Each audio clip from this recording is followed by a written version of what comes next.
Hey guys, welcome to my online C. मेरा नाम है देव। आज के इस वीडियो में हम लोग बात करेंगे how to file the income tax return for the private limited company. जी हाँ, कि एक प्राइवेट लिमिटेड कंपनी को किस तरह से अपनी आईटीआर यहाँ पे फाइल करनी चाहिए। इस वीडियो को शुरू करने से पहले बताना चाहूंगा, प्राइवेट लिमिटेड कंपनी की जो आईटीआर होती है काफी कॉम्प्लिकेटेड होती है और हमेशा आपको एक टैक्स कंसल्टेंट या एक चार्टर्ड अकाउंटेंट की हेल्प हमेशा लेनी चाहिए। तो आप अगर हमारी हेल्प यहाँ पे लेना चाहते हैं तो सिंपली आपको लिंक जो है डिस्क्रिप्शन बॉक्स में मिल जाएगी। तो गाइस, सबसे पहले बात कर लेते हैं कि आखिर प्राइवेट लिमिटेड कंपनी के जो मेजर जो कंप्लायंसेस होते हैं वो क्या होते हैं पूरे साल भर के अंदर।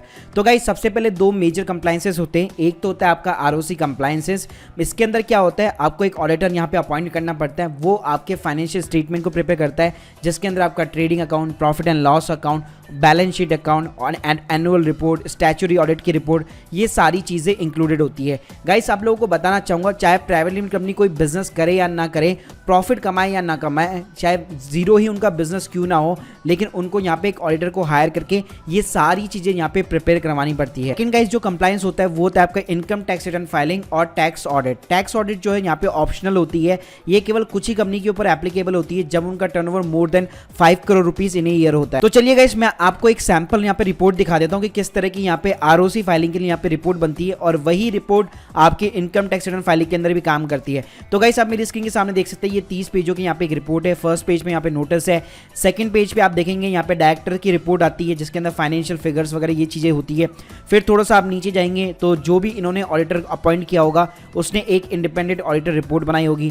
फिर थोड़ा सा आप नीचे चलेंगे तो यहाँ पे कुछ नोट्स वगैरह दिए होंगे। फिर थोड़ा सा और नीचे आप चलेंगे तो फाइनेंशियल जो स्टेटमेंट होंगे वो यहाँ पे स्टार्ट हो जाएंगे। तो गाइस, देख सकते हैं सबसे पहले यहाँ पे आपको फाइनेंशियल स्टेटमेंट के अंदर बैलेंस शीट वगैरह मिलती है। उसमें फिर यहाँ पे साइनिंग वगैरह भी होती है, जो डायरेक्टर्स होते हैं उनके भी यहाँ पे साइन होते हैं।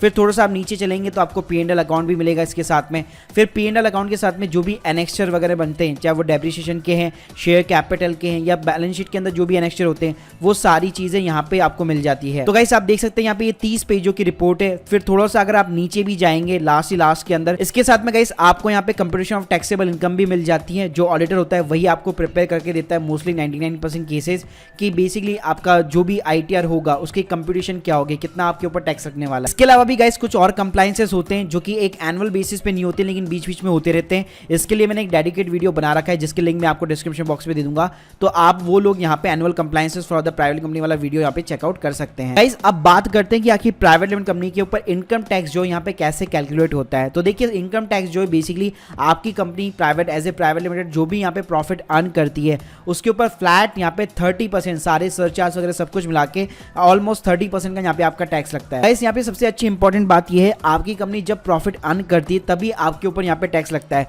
तो आपने कई बार यहाँ पे सुना भी होगा, जो मेजर जो टैक्स कंपनीज होती है, जो स्टार्टअप कंपनीज होती है इंडिया के अंदर भी, वो जो अधिकतर यहाँ पे लॉसेस के अंदर चल रही है, जिसमें पेटीएम हो गया, फ्लिपकार्ट हो गया, अमेजन हो गया। तो गाइस, ये लोग अपना इनकम टैक्स यहाँ पे फाइल भरते नहीं है क्योंकि ये कंपनी ऑब्वियसली यहाँ पे लॉस में चलती है। तो जो वो अपना लॉस होता है वही वो कैरी फॉरवर्ड करते रहते हैं। तो गाइस, बात करते हैं कि इनकम टैक्स फाइलिंग की ड्यू डेट क्या होगी अगर एज ए आप प्राइवेट कंपनी का फाइल करवा रहे हैं अपनी आईटीआर। तो गाइस, उसकी ड्यू डेट एक्सटेंड होते होते हैं इस साल के लिए एटलीस्ट यहाँ पे 15 फरवरी 2022 हो चुकी है। अगर मैं बात करूं कि कौन सा आपको यहाँ पे फॉर्म फाइल करना पड़ेगा, तो यहाँ पे आपको फॉर्म फाइल करना है ITR 6, जो नॉर्मली हर प्राइवेट लिमिटेड कंपनी के लिए होता है। तो गाइस, बात करते हैं कि इसको आपको फाइल कैसे करना है। तो गाइस, इसको आपको फाइल करना पड़ेगा एक ऑफलाइन यूटिलिटी के थ्रू। तो आपको सिंपली इनकम टैक्स की वेबसाइट के ऊपर जाना है, डाउनलोड सेक्शन में जाएंगे तो यहाँ पे common offline utility ITR 1 to 4 मिलेगा और नीचे वाले सेक्शन के अंदर 5 to 7 मिलेगा। तो गाइस, इस यूटिलिटी को आपको सिंपली डाउनलोड करना है, अनजिप करना है, जिसके अंदर पूरी जो यूटिलिटी होती है 5 to 7 वाली, ITR 5 to 7 वाली, वो पूरी यहाँ पे ओपन हो जाती है। गाइस, देखिए, आप मेरी स्क्रीन के सामने देख सकते हैं ITR 6 का मैंने यहाँ पे एक PDF प्रीव्यू ले रखा है। तो गाइस, ITR जो 6 होता है वो अपने आप में काफी कॉम्प्लिकेटेड होता है। मतलब अगर आप मान लीजिए कॉमर्स बैकग्राउंड से नहीं है या फिर कोई भी एक टैक्स बैकग्राउंड से नहीं है, तो वो बंदा अपने आप यहाँ पे फाइलिंग नहीं कर पाएगा। तो ITR 6 के लिए आपको हमेशा एक टैक्स एक्सपर्ट की यहाँ पे मदद लेनी ही पड़ेगी। सो गाइस, इस वीडियो के अंदर मैं आपको बताऊंगा कि ITR 6 के अंदर बेसिकली क्या क्या यहाँ पे बेसिक इन्फॉर्मेशन आती है, ओवरव्यू दे दूंगा आपको। तो देखिए, ये बेसिकली यहाँ पे 2 पार्ट के अंदर बटा होता है। पार्ट ए होता है, पार्ट बी होता है। पार्ट पार्ट ए के अंदर आपकी सारी जनरल इन्फॉर्मेशन होती है, मतलब बेसिक डिटेल्स हो गई। उसके बाद में यहाँ पे पार्ट ए के अंदर बैलेंस शीट होती है, जो भी बैलेंस शीट आपका सीए प्रिपेयर करेगा वो बैलेंस शीट के सारे फिगर यहाँ पे आपको फिलअप करने पड़ते हैं। उसके बाद में गाइस एक मैन्युफैक्चरिंग अकाउंट होता है, एक ट्रेडिंग अकाउंट होता है, एक P&L अकाउंट होता है। तो जैसे आपने ITR 3 के अंदर देखा होगा वैसे ही सारी चीज़ें यहाँ पे होती है। इसके साथ में गाइस यहाँ पे कुछ शेड्यूल्स भी दिए होते हैं, जिसके डेप्रिसिएशन वगैरह हो गया, फिर आपकी मान लीजिए कोई डिडक्शंस वगैरह हैं। प्राइवेट कंपनी के अंदर नॉर्मली जैसे हमारा ATC चलता है इंश्योरेंस वगैरह के लिए, वैसे यहाँ पे आपको डिडक्शन नहीं मिलती है, आपको केवल जो डोनेशंस वगैरह होती है उसी की डिडक्शन मिलती है। तो गाइस इसके अंदर सारे आपको वही शेड्यूल मिल जाते हैं जो ऑलमोस्ट आपको ITR 3 के अंदर दिखते हैं, बस उससे थोड़ा सा यहाँ पे एक्स्ट्रा शेड्यूल होते हैं due to the private limited company. तो गाइस अगर आपको सारे शेड्यूल समझने हैं स्टेप बाय स्टेप, तो ये ITR 3 वाले लिंक भी मैं आपको डिस्क्रिप्शन बॉक्स में दे दूंगा, तो आप उसको यहाँ पे देख सकते हैं और जितने भी इनके शेड्यूल्स वगैरह हैं, क्या क्या चीजें बननी होती है वो यहाँ पे आप समझ सकते हैं। लेकिन गाइस मैं आपको यहाँ पे हमेशा सजेशन दूंगा कि अगर आप प्राइवेट कंपनी के लिए एक ITR फाइलिंग करवाना चाहते हैं तो ऑब्वियसली आपने जिस भी ऑडिटर को अपॉइंट कर रखा है उन्हीं को आप जो है चीजें यहाँ पे प्रोवाइड करके अपनी इनकम टैक्स रिटर्न यहाँ पे फाइल करवा सकते हैं। So guys hope you like this video, please subscribe our channel. अगर आपके कोई भी डाउट्स है कमेंट सेक्शन के अंदर जरूर बताइए। Thank you guys, thank you very much.